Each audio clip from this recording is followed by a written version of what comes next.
Hello friend, नमस्कार। मैं doctor Kuldeep Srivastava, आप हैं डॉक्टर राधा श्रीवास्तव जी। मैम, आपका मेरे चैनल में बहुत बहुत स्वागत है। मेरा चैनल क्या है तो आपका ही है। और कोट कोट धन्यवाद करता हूँ अपने सारे व्यूअर्स का, जो कि मुझे सुनते हैं, मुझे समय देते हैं, प्यार देते हैं, स्नेह देते हैं। आपका बहुत बहुत पुरजोर धन्यवाद करता हूँ। मित्रों, बगैर किसी लेट लतीफ़ के आज का टॉपिक बहुत ही इंटरेस्टिंग है। और हाँ, कुछ लोग जीवन का एंजॉय करने के लिए दुनिया में आते हैं और कुछ लोग मातृ कर्ज, पितृ कर्ज, देश कर्ज और जिस मिट्टी पे रहते उस मिट्टी का कर्ज उतारते हैं। मित्रों, मैं तो ये नहीं कहता हूँ कि मैं बहुत बड़ा देशभक्त हूँ, लेकिन हाँ, देशभक्ति के जितने भी पैमाने होते हैं वो सब मैं खुद में समेट करके इस चैनल को चला रहा हूँ।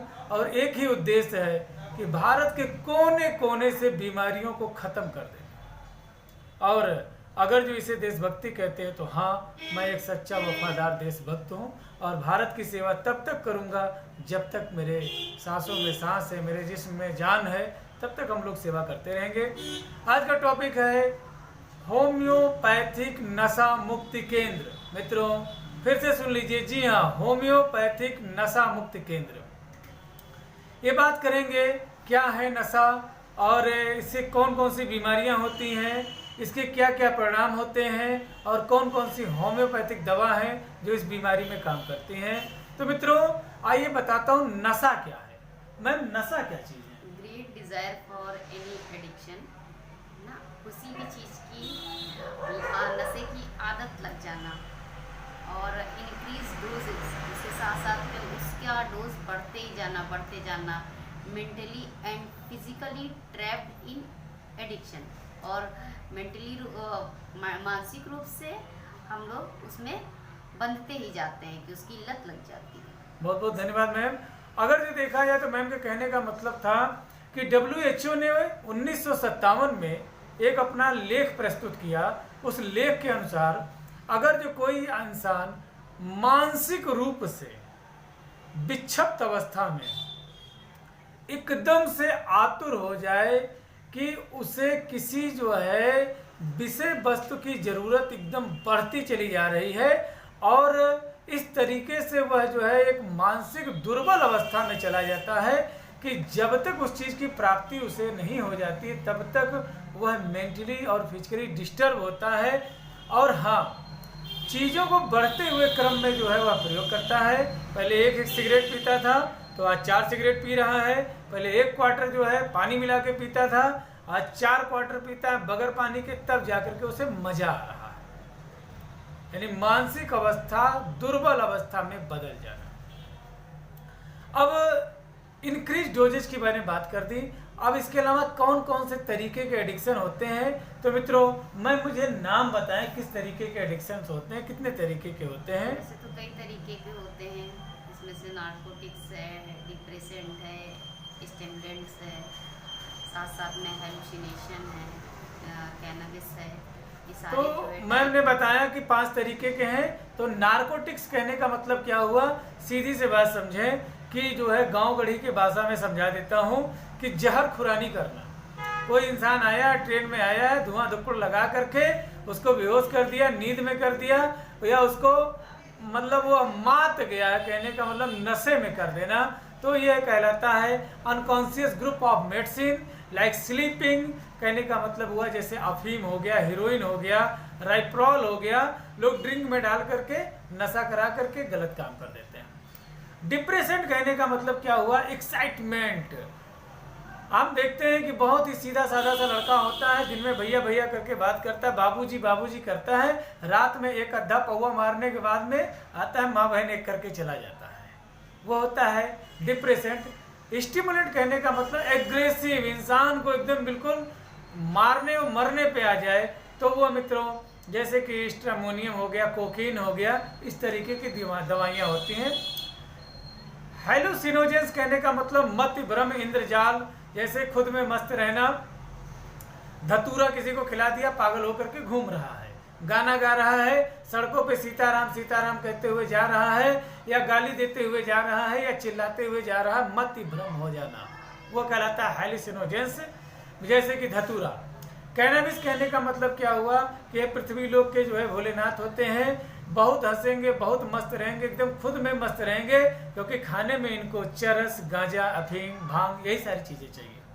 तो ये कैनबिस कहलाते हैं मित्रों। अब इसके अलावा मित्रों, अगर जो ये ऐसा कर रहे हैं तो इन्हें कौन कौन सी बीमारियां होंगी, तो मैं सच बता रहा हूं, घड़ी खरीदने से समय नहीं बदलता है, समय खुद को बदलने से बदलता है। यदि देखा जाए तो आज के समय में 70 to 80%, वो चाहे मेडिकल कॉलेज हो, चाहे इंजीनियरिंग कॉलेज हो, चाहे जो है ग्रेजुएशन लेवल के हो, वहाँ पे नशा इतनी तेजी से बढ़ता जा रहा है और लोग इसकी गिरफ्त में इतनी तेजी से आ रहे हैं जिसकी कोई बात नहीं। तो मेरे पास इस क्लिनिक पे ही आते तभी मैं जान पाता हूँ। मैं on the basis of experience पे बात कर रहा हूँ। मैं सर जो है, it is totally depend upon on the basis of experience. A different type of patient directly come to my clinic and said me different types of their disease, but those are basically and generally directly related with their collegiate friends. मित्रों, सबसे बड़ी चीज यह है कि घर से मिलने वाले पैसे का दुरुपयोग। माँ बाप सोच रहे हैं ठंडक का समय है, बच्चा स्वेटर पहनेगा, बच्चा स्वेटर बिल्कुल नहीं खरीदता, बच्चा बियर खरीदता है। माँ बाप सोचते हैं खाने में एक आध दिन वेज और नॉन वेज या घी दही मक्खन भी मिल जाए, इसलिए अपना पेट काट करके उन्हें भेजते हैं, और वो लोग अपना लीवर और आते काट करके दवाई करा रहे हैं। जबरदस्त पीने का शौक लग गया है, और अब उनको क्या क्या हो सकती है। सबसे पहले फैटी लीवर होगा, अल्कोहलिक फैटी लीवर। मैक्सिमम मेरे पास ग्रेड 2 के फैटी लीवर के पेशेंट आते हैं, और एंजाइटी के पेशेंट आते हैं, इंसोमेनिया के पेशेंट आते हैं, स्लीपलेसनेस के आते हैं, इम्पोटेंसी के आते हैं, इनफर्टिलिटी के आते हैं। They are directly connected and related with alcohol. दारू पीने के वजह से नींद न आना, पागलपन, लीवर में खराबी, डाइजेशन में गड़बड़ी, constipation, sugar, fatty liver, BP का बढ़ना, बीपी का घटना, ये तमाम तरीके की दिक्कतें मित्रों सिर्फ और सिर्फ दारू पीने की वजह से होती है। अब इसका परिणाम क्या होता है, इनके लीवर पंक्चर कर जाते हैं, परफोरेशन हो जाता है, आंतें फट जाती हैं, लीवर फट जाता है, बहुत सारी तरीके की दिक्कत आती हैं। करोड़ों के इलाज होते हैं, बड़े बड़े मेडिकल कॉलेज में होते हैं। अब आप खुद डिसाइड करें, छोड़ेंगे कि जाएंगे इलाज कराने। अब इसके अलावा मित्रों, मैं आपको एक बात बताता हूँ। आज के डेट में जूस पिलाने वालों की संख्या बहुत ही कम है, खत्म हो गई है। फल खिलाने वाले ना के बराबर रह गए हैं। चाय पिलाने वाले से लेकर के दारू और बियर पिलाने वालों की संख्या दिन प्रतिदिन बढ़ती जा रही है, और ये लोग एक प्रकार से डायरेक्ट सेलिंग बिजनेस करते हैं कि आज मैं पिलाऊंगा, कल तुम्हें आदत पड़ेगी तो तुम मुझे पिलाओगे। यानी एक प्रकार से नेटवर्क मार्केटिंग करते हैं कि मैंने 2 लोगों को पिलाया है तो ये 4 को और पिलाएंगे, और ये 4 और 6 मिलके 10 हो जाएंगे, मुझे जिंदगी भर पिलाते रहेंगे। मित्रों, एक छोटी सी कथा याद आती है, पढ़ने का शौकीन है इसलिए बात करता हूं। महाभारत में एक कैरेक्टर है अभिमन्यु। अभिमन्यु को मारने वाले उसके खुद के ही लोग थे। जब कौरवों ने अभिमन्यु को घेर करके मारा, कोच कोच करके भाले तलवार बर्छी से मारा, और जब उसका पिता अर्जुन आया और उसकी डेड बॉडी को देखा तो वह जो है बोला कोई बात नहीं है, ये तो वीर था, वीर गति को प्राप्त हुआ। लेकिन जब उनको बताया गया कि अभिमन्यु के मरणोपरांत जयद्रथ ने उसको पैरों से लातों से मारा, तो तुरंत जो है उन्होंने कसम खाई। अर्जुन ने कसम खाया कि सूर्यास्त से पहले जयद्रथ का सर जो है उसके धड़ से अलग कर दूंगा, अगर जो ऐसा नहीं करता हूं तो खुद को मिटा दूंगा। मित्रों, ऐसा होने पे जो है 2 तरीके के लोग जो है सामने उभर करके आए। एक तो पांडव, उन्होंने कहा ये क्या कह दिया। दूसरा कौरव जो थे, उन्होंने कहा वाह क्या बात कह दिया। मित्रों, 2 ही तरीके के लोग मिलते हैं। जब आप नशे में होते कहते भैया तुम बहुत बड़े राजा हो, इतना कहते ही वो बेचारे गदगद बीबी के जो है गहने बेच करके दारू पिला देते हैं। कौरवों ने कहा आज का रात कट जाने दो, कल का दिन जो है किसी तरीके से काट दिया जाए, शाम हो जाए, फिर उसके बाद में तो हम लोग खुद विजयी हैं। क्योंकि मैं अर्जुन के न रहने पर पांडवों को हराना बहुत आसान था। किसी तरीके से सूरज चढ़ता जा रहा था, समय बीतता जा रहा था, लेकिन वह जो है जयद्रथ दिखाई नहीं दे रहा था। अंतोगत्वा अर्जुन हतोत्साहित होकर के अपने धनुष को जमीन पे रखता है और भगवान की तरफ जो है सर झुका करके कहता है कि हे प्रभु, अब आगे तुम देखो, तुम जानो। जैसे उसने मन के आवाज से निकाली, तुरंत जो है भगवान श्री कृष्ण ने कहा, रुक जा अर्जुन, कुछ करता हूं तेरे लिए। तुरंत बादलों को आदेश दिया कि जाइए सूरज को घेर लीजिए। बादलों ने सूरज को घेरा बना लिया और जो है शाम जैसा दिखने लगा। तुरंत जयद्रथ बाहर आया, गाली देने लगा, ललकारने लगा। भगवान ने बादलों को आदेश दिया, घटा हट जा। मित्रों, घटा हटने का मतलब ग्रह दशा का सही होना। और तुरंत भगवान ने जो है जब आदेश दिया तो सूरज फिर से दिख गए। कौरवों ने कहा ये क्या हो गया। भगवान ने तुरंत बगैर देरी किए अर्जुन से कहा, उठा तीर, लगा निशाना। तुरंत धड़ से अलग कर दिया। और अब आप ये डिसाइड करें कि ये जीत किसकी थी, अर्जुन की थी कि एक ऐसे दास की थी, भक्त की थी, जिसका अटूट विश्वास था अपने स्वामी पे, अपने गुरु पे। भगवान अर्जुन के लिए गुरु का काम करते थे। हमारे होम्योपैथी में भी बहुत से ऐसे धुरंधर हैं जो कि कॉलेजेज में हैं, प्रोफेसर्स हैं, टीचर्स हैं, और इवन वो दवा भी देते हैं तो वो जो है शीशी को यूं पकड़ करके देते हैं, फाइल को यूं पकड़ के देते हैं कि कहीं बच्चा नाम ना पढ़ ले, उनका बिजनेस चौपट ना हो जाए। मैं ये नहीं समझ पाता हूं, क्या ये विरासत में उन्हें मिली थी? क्या करेंगे इसका? वो पैसा ही तो कमाया जाएगा। कितने पैसे लोग लेकर के गए अपने साथ जो हम लेके जाएंगे? अरे सर, देना ही है तो नॉलेज दीजिए। क्रिमिनल बनाने से बच्चों को क्या फायदा? और हाँ, कुछ ऐसे होते हैं टीचर, प्रोफेसर, जो कि लुटा करके जाते हैं और इतना खिलाते हैं कि बच्चा खिलाने लायक हो जाता है, अपने बच्चों को पालने लायक हो जाता है स्टूडेंट।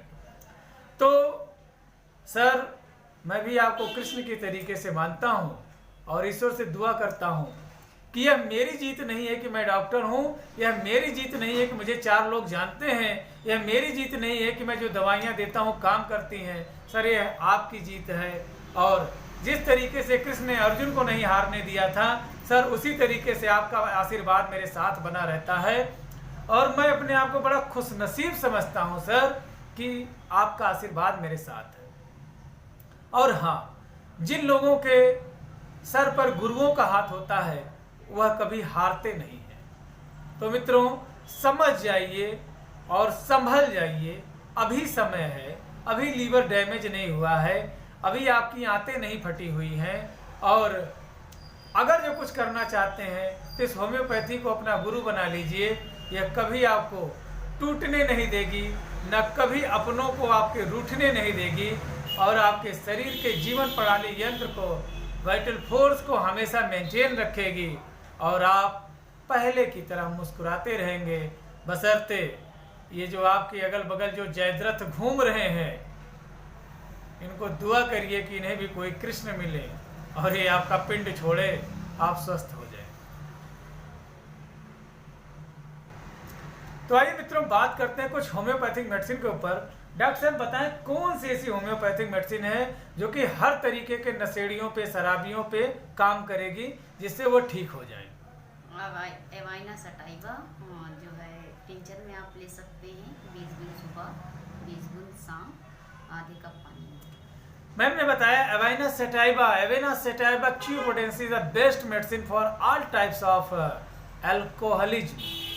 इसके अलावा अब कैरेक्टरिस्टिक बात करता हूँ। अगर जो सुबह उठते हैं मैले कुचेले नाले में से निकले जो है, आंख भी मीचे और नींद खुलती है, अड्डे पे गंधेले बन करके घूमते रहते हैं, तो इनके लिए sulphur is the best medicine.